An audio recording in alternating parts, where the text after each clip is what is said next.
Hey guys, I don't usually do these videos. I don't think I've ever really done one. But I had a comment in a video that I made a few months ago with this Remington 870 shotgun that you see here. And it was just a simple video on swapping out the barrel. You know, this shotgun comes with a long like hunting barrel, a 28-inch barrel, and I was just giving you guys another option. There's an aftermarket 20-inch barrel that's more suitable for home defense. And I was just going over that, and I got a comment much later. This was about 2 or 3 weeks ago from somebody, I believe he's in New Zealand. And I'm not sure if he's a troll. I mean, he was kind of respectful, I guess, in his approach. Probably a semi-troll, something like that.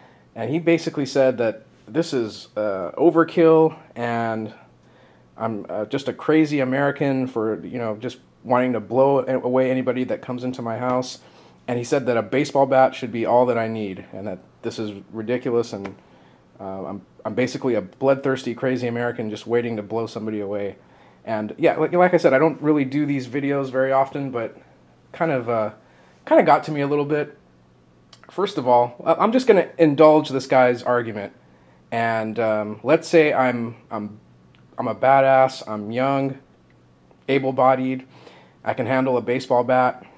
Let's even assume that I can defeat more than one attacker that comes in to my house, my personal space, to threaten my life or my wife's life. Okay, I'll give him that. Let's say I can get away with just using a baseball bat. What about my mother-in-law down the street? She can barely even open a water bottle. You know, when we go visit her, we make sure she's got 6 or 7 partially open bottles of water so she doesn't, die of thirst. What the heck is a baseball bat going to do for her? What about somebody that's younger but not able-bodied? What if I was in a wheelchair?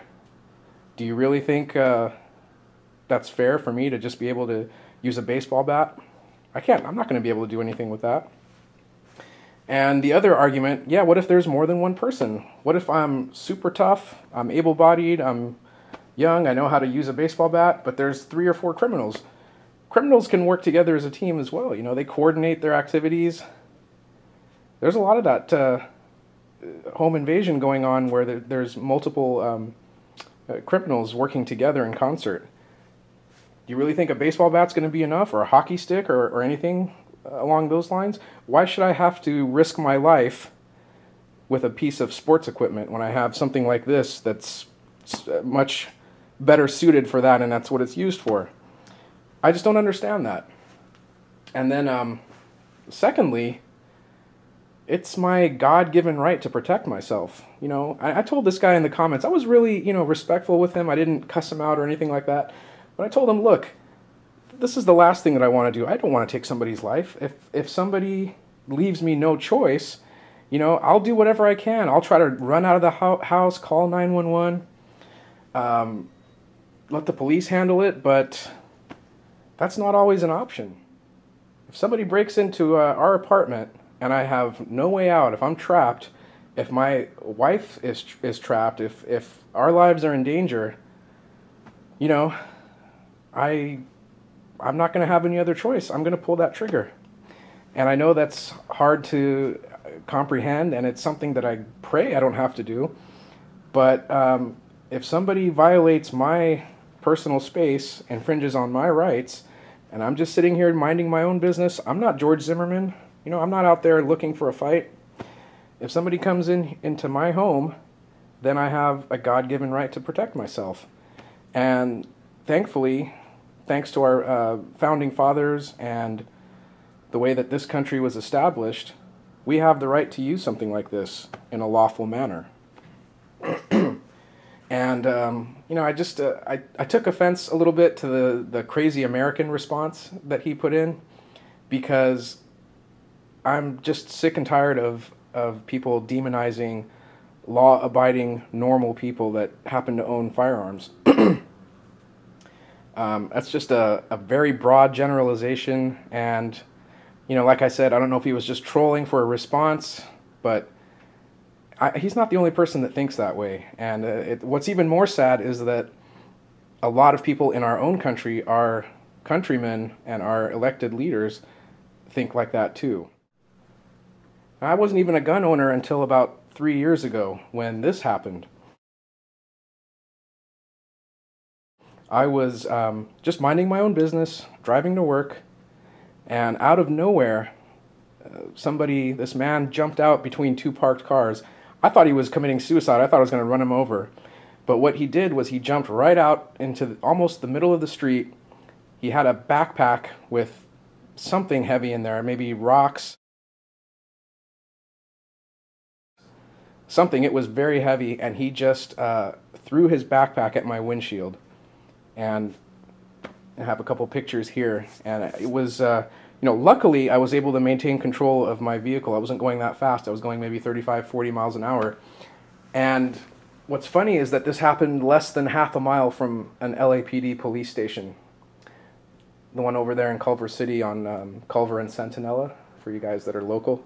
It happened just up the street from there. And that's about as close as you can get to a police station, and it was absolutely no help. Crime is spontaneous. Criminals don't make appointments. And what I realized that day was that I had to take my protection into my own hands. And I can't just rely on the police. As good as they are, as fast as they are these days, they can't be everywhere. And I decided then that I was going to go ahead and purchase my first firearm. The bottom line is, this guy that left a comment on there about how it's ridiculous that I should have something like this, and I've got no remorse. I'd have no qualms about putting somebody down with this shotgun or something similar to it. Well, that's just not true.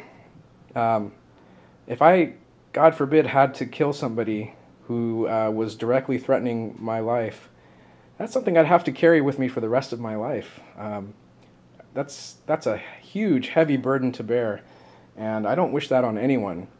I do feel bad for these people that commit these crimes, the circumstances that have led them up to that point, but when they decide to cross the line and threaten my life or the life of somebody that I love, then I have the right to protect myself, and that's really up to the criminal. They shouldn't have put themselves in that position.